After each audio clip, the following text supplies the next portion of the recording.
Taigi sveiki visi, čia būsiu aš, Indrė, kaunietė. Gyvenu Vilniuje, aišku, dėl to greičiausiai ir dalyvavau fotosesijai. Taigi, mūsų socialinė akcija atrakcija Kauno duobės. Arba istorija, kaip netyčia mes tapom pasauliniu hitu. Čia yra nuoroda citata iš straipsnio, kuris buvo parašytas Lietuvos ryte.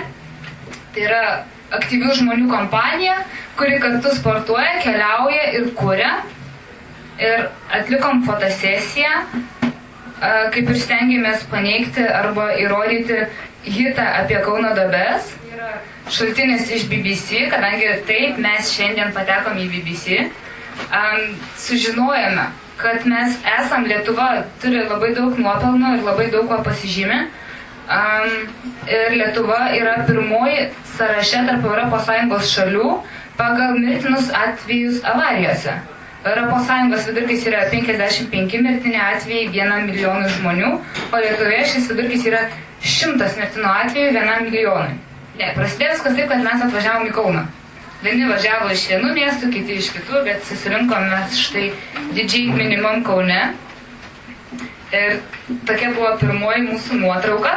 Čia yra šitas garsusis tvenkinys duobė. Buvo mestas iššūkis Meilutytei.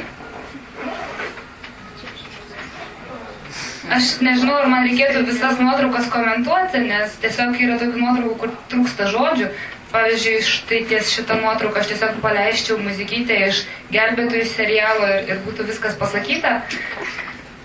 Čia, kaip sako, gaudo ant gyvo, tai pagavom ir mes. Visos nuotraukos, visi scenarijai rutiliojasi labai greitai, tol kol vieni sugalvojo, ką rengėsi ir kažką darė, kiti jau žiūrim ir pozavo. Štai vyko ne tik žvejyba, kitos akcijos, atrakcijos, bet ir dantų skalavimas. O iš kur gavot rekvizitinę aprangą, visą kitą? Visas aprangas, visus kitas atributikas ir suvenyrus mes jau turim susikaupę, kadangi čia yra tokia labai visur dalyvaujanti grupė, kuri vadinasi Ž999. Tai vienos aprangos jau buvo naudotos tam tikruose, tarkim, varžybose, kitos aprangos buvo naudotos žygiuose, kitos aprangos buvo naudotos fotosesijoje pirmą kartą. Kiekviena apranga turi savo gavimo istoriją, greičiausiai visos dauguma yra gauta iš Humanos. Aš, pavyzdžiui, šitus naktinukus iš mamos pasiskolinau, bet irgi nieko prieš buvo. Visiems buvo linksma, visiems buvo įdomu.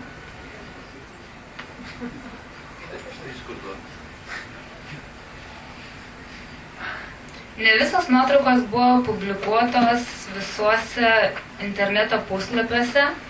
Turėjom tam tikrų keletą nuotraukų, kurias pasilikom tik tai savo. Tai pamatysit jūs čia ir tą paskutinėje nuotrauką, kuri visas nuotraukų fotosesija taip ir sekė tokia seka, kokią čia aš pavaizdavau. Ir čia tikriausiai buvo kulminacija. O štai čia bandėm surinkti keletą nuorodų, ar tai, tarkim, parodyti, kodėl mes čia dabar pradėjom save vadinti pasauliniu hitu. Šiandien pasirodėme puslapyje Lietuvoje gyventi gerą, nes Kauno duobės garsina Lietuvą.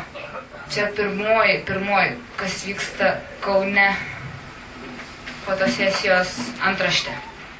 Štai čia mes esame nuoroda iš Egipto. Nelabai galiu komentarų pacituoti.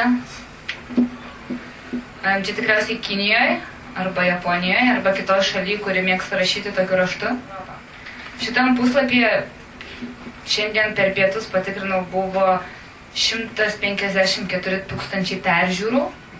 Ir daugumo kitų straipsnių, kiek mes pastebėjom, tai buvo būtent nuoroda, kad mes publikavomės tame Bored Panda puslapyje. Mes pasiekėm netgi Italiją, Nyderlandai.